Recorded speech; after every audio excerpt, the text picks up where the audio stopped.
To become an instructor on Udemy, start by searching for Udemy in your web browser and clicking on the udemy.com option.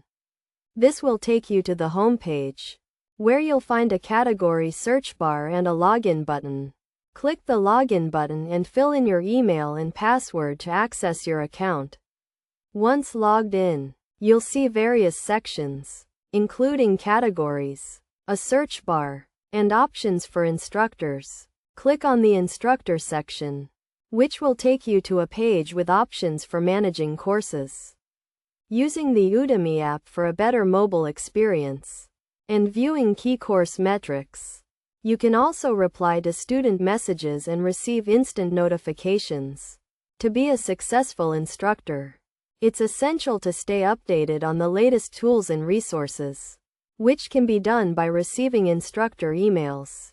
You can update your communication settings to receive these emails, which will help you provide a better experience for your students.